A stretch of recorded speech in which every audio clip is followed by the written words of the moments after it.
Welcome to UC Today. My name's David Dungay. Today I am joined by Ollie from Luware. Welcome to the show, Ollie. How are you? Yeah, I'm very good, thanks. Thanks for having me on. Fantastic. So today we're going to be talking about feature parity between platforms. But before we get into that, Ollie, can you give us a quick introduction to yourself and Luware? Yeah, absolutely. So I'm an account and partner manager here at Luware.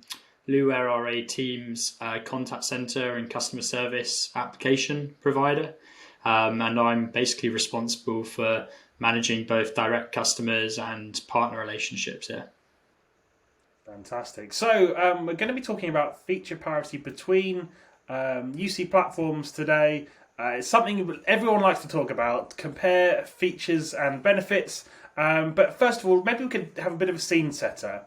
How are users making their purchasing decisions, and what sort of part does features play within that right now? Yeah, so I think to start at a really obvious point, a lot of organizations now and partners are looking to move their telephony to Teams. And I think once they've moved their telephony to Teams and chosen the appropriate kind of voice enablement method, they then start to look at, complementary products and services, whether that's a full-blown contact center, whether that's something in between, or something just like an attendant console or a reporting solution. So I think that's kind of the order of things, and customers are approaching us somewhere in that journey, sometimes right at the start, sometimes towards the end, and asking us about those types of solutions and where we can fit in. So I think that's kind of the starting point, is they've decided to move to Teams, and then they realise that they need something over and above what Teams can offer out of the box. Fantastic. So, I mean, what are customers actually looking for? What is important to them, and do they realise what's important, I guess, is the big question as well. Yeah, I think at a really basic level, what customers are looking for, that they're looking for a balance a lot of the time between something that's cost effective and flexible, but also something that's going to meet their needs. And I think most of the time those needs fall into a few camps. So they're normally looking for some sort of advanced voice routing solution. So essentially a way of getting a call to the most appropriate agent in the shortest time possible. And then once that call has kind of been placed to the agent, they obviously need to make sure that agent experience is as smooth and as seamless as possible. And that's where actually embedding everything in Teams really helps, because the agent's got one central experience hub and not multiple apps. And then once that call has been taken, they need to be able to report and manage those calls. So reporting in real time, but also historically. And I think in the industry today and over the last few years, everybody who kind of follows the industry and follows various contact center vendors, there's a lot of hype around things like omni-channel, AI, sentiment analysis, bots, virtual assistants. And the view that, or certainly the view that I've had over the last kind of couple of years speaking to customers every day, is that that's what is kind of presented out there from a marketing perspective. But really what customers want is a lot of the time it's a bit more basic than that. And also the budget is often more constrained than that. So it's kind of striking that balance between what the CCaaS vendors are telling customers they think they need, but actually what customers need at the end of the day is often a lot more stripped down than that.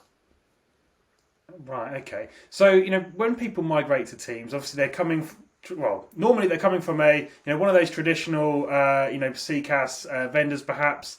The feature list on which might be several hundred features. Whether they need all of those features is obviously another question. How should they be approaching this this question mark over features? In terms of what the platform has versus what they need. Teams is not always as feature rich as some of the other platforms out there, but that's not really the way they should be approaching this. Is that right?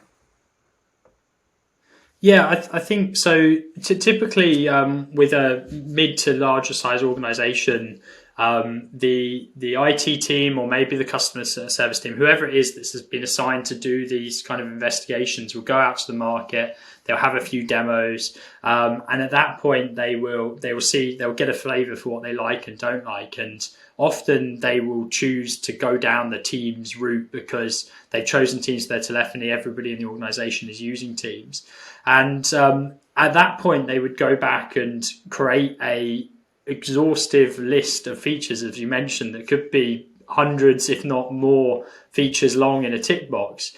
And some of those will be must-haves, some of those will be nice-to-haves. But I think it's at that point that organizations come a bit unstuck, because they are therefore discounting solutions that might be best fitted for them because it can't tick a certain box. And there's lots of different reasons for that. Maybe Teams will never be able to do that. Maybe the APIs aren't available. Maybe Teams native contact centers like ours just haven't had the development time to be able to do that.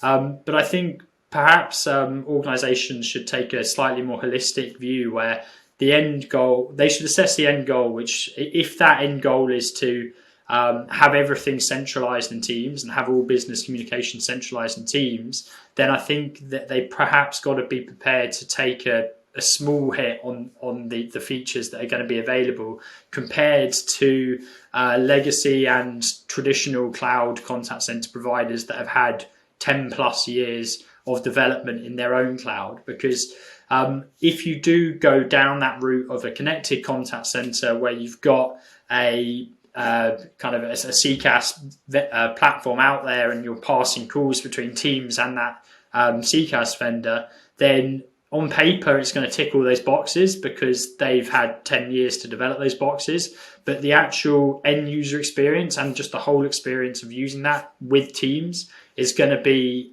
probably more disjointed. And unless you can kind of identify that in the beginning of your investigations and when you're putting out these tender exercises, but by the time that you've actually gone and installed it and realized that it's perhaps a more disjointed experience, it's probably too late by then. Yeah, I mean, so how can a customer really assess though the impact of that employee experience, that customer experience as well, versus a big tick box of features that they may or may not have. How do they get that balance right, and how do they put the right sort of emphasis on that experience side going forwards? Yeah, I think a great way to do that is to actually run some POCs.